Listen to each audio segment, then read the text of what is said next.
But a lot of stargazers were left wondering exactly what was going on, I think. So apparently, and Sarah will probably put us right in a minute if we've got this wrong, apparently it's an optical illusion that causes a large ring, bright ring, to surround the moon. So have a look at some of the images that have been sent in. One of our weather watchers sent this, Pacamac. Love that. Yeah, from Ashbourne in Derbyshire. Apparently it's all to do with ice crystals in the air. Liam James shared this image on Twitter saying, great moon halo tonight.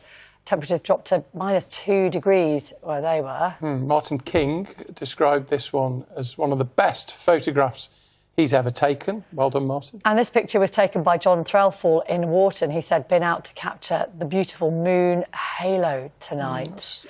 So good, so difficult sometimes to capture a really good picture of the moon, though, isn't it? When you go out there, it looks spectacular. And you go out with your phone and you snap it and it looks rubbish. Well, and we were talking a couple of weeks ago on the programme about the Northern Lights and the fact that actually quite often the Northern Lights look better on photographs than in real life, which was interesting. Oh, and there they go, as if by magic. I didn't know that was coming. A lunar halo, not just the only thing taking people by surprise. The Aurora Borealis captured by Kathy. She was in the Eden Valley in Cumbria.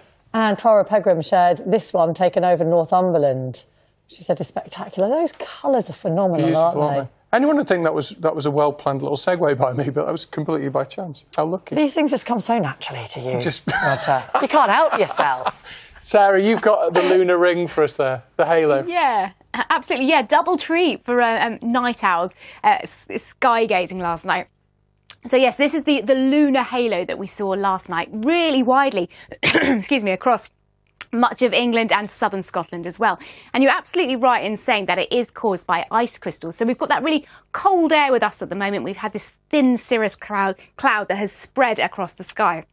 So many of our weather watchers were out last night capturing this beautiful halo around the moon. And it can be a sign that the weather is about to change with a front moving in. This was the picture in Oxford earlier on. And that actually is going to be the case through the course of the day. Now, the sun has risen. Glorious start to the day here in Linton in Kent. We've got the blues, the pink colours out there over the cold and frosty ground.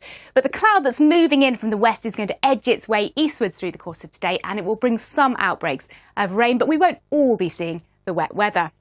So we've already seen the cloud. This is the satellite image spilling in from the west ahead of this area of low pressure. Now, this low pressure, not a particularly deep area of low pressure. It has got a couple of fronts with it, but they're tending to fizzle out as they head their way eastwards through the day. So the patchy rain this morning is pushing in across parts of Northern Ireland, into Wales, the southwest of England too. But further north and east, you've got some clearer skies and some colder conditions through the morning.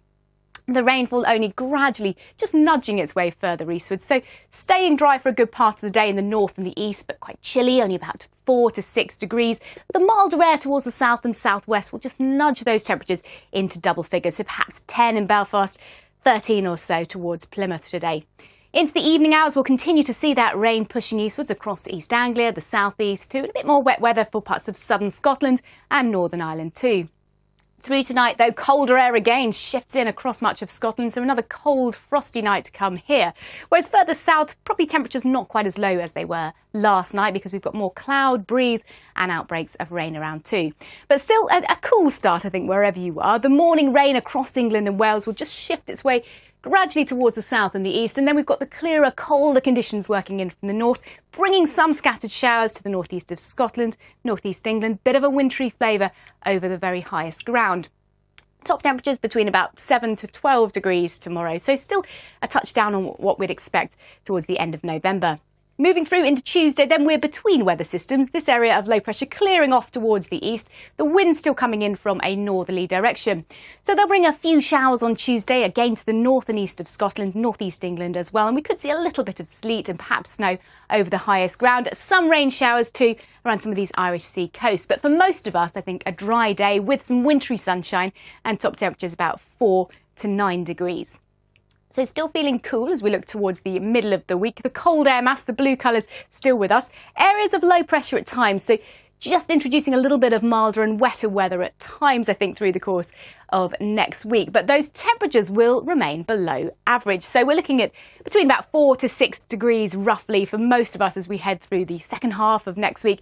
Ahead to next weekend, and you can see some sunshine symbols reappearing. So there will be some dry and some bright weather, but at times through the middle of the week, some rain, and it could just turn to snow, but I think mainly over the higher ground towards the north. So If you're hoping for a bit of snow in the forecast, well, yes, things are turning colder, some frosty ground out there, but most of us won't see any snow, I think, this week. You might just get a little bit over the highest ground towards the north, though. Rachel and Roger. Thank you so much, Sarah, but we can look forward to a bit of sunshine next weekend, which will be lovely. Thank you.